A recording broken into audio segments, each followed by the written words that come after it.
নমস্কার। নদিয়া জেলার রানাঘাট মহকুমার অন্তর্গত শান্তিপুর পঞ্চায়েত সমিতির পঞ্চদশ অর্থ কমিশনের 2024-25 অর্থবর্ষের অর্থানুকূল্যে শান্তিপুর ব্লকের মূল ভবনের ছাদের উপরে একটি 25 কিলোওয়াট ক্ষমতা সম্পন্ন রুফটপ সোলার প্রজেক্টের কাজ সম্পন্ন করা হলো।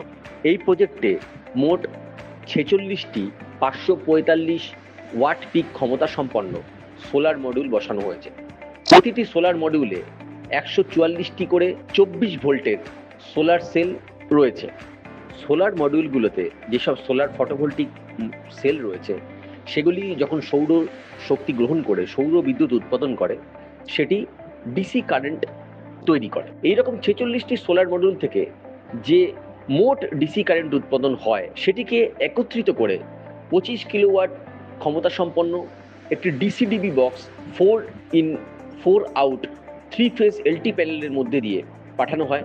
একটি ইনভার্টারে পাঠানো হয় যেটি maximum power point tracking technology যুক্ত, যার কাজ হলো এই সমস্ত ডিসি কারেন্টটাকে এসি কারেন্টে রূপান্তরিত করা। তার কারণ আমাদের যত ইলেকট্রিক্যাল এবং ইলেকট্রনিক্স অ্যাপ্লায়েন্সেস আছে সেগুলি সবই এসি কারেন্টে চলে, তাই এই ডিসি কারেন্টকে আমাদের এসি কারেন্টে রূপান্তরিত করা খুবই প্রয়োজন।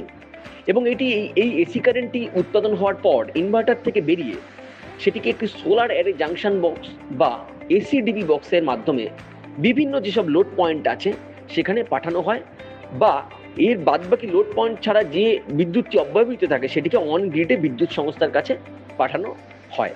46টি সোলার মডিউলকে এমএস অ্যাঙ্গেল এবং চ্যানেল দিয়ে তৈরি একটি স্ট্রাকচারের মাধ্যমে ছাদের উপরে প্রতিস্থাপন করা হয় এবং সেটিকে ছাদের সঙ্গে নাট এবং বোল্টের সাহায্যে এবং পরবর্তীকালে কংক্রিট ঢালাইয়ের মাধ্যমে সেটিকে ছাদের সঙ্গে মনোলিথিক্যালি কাস্টিং করে দেওয়া হয়। রুফটপ সোলার প্রজেক্টের ক্ষেত্রে আর্থিং এবং লাইটনিং অ্যারেস্টার খুবই গুরুত্বপূর্ণ একটি বিষয়।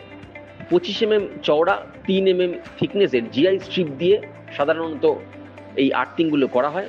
প্রতিটি সোলার মডিউল এসিডিবি বক্স এবং লাইটনিং অ্যারেস্টার থেকে এই স্ট্রিপগুলিকে নামিয়ে সোজা আর্থিং পিট পর্যন্ত নিয়ে যাওয়া হয়। সেখানে আর্থিং ইলেকট্রোড, জিআই পাইপ এবং চারকোল, বিটুমেন, সল্ট, কিছু কিছু ক্ষেত্রে বেন্টোনাইট এর সাহায্যে কেমিক্যাল আর্থিংয়ের কাজ করা হয়। এই রুফটপ সোলার প্রজেক্টটির প্রজেক্ট ভ্যালু 15,62,882 টাকা।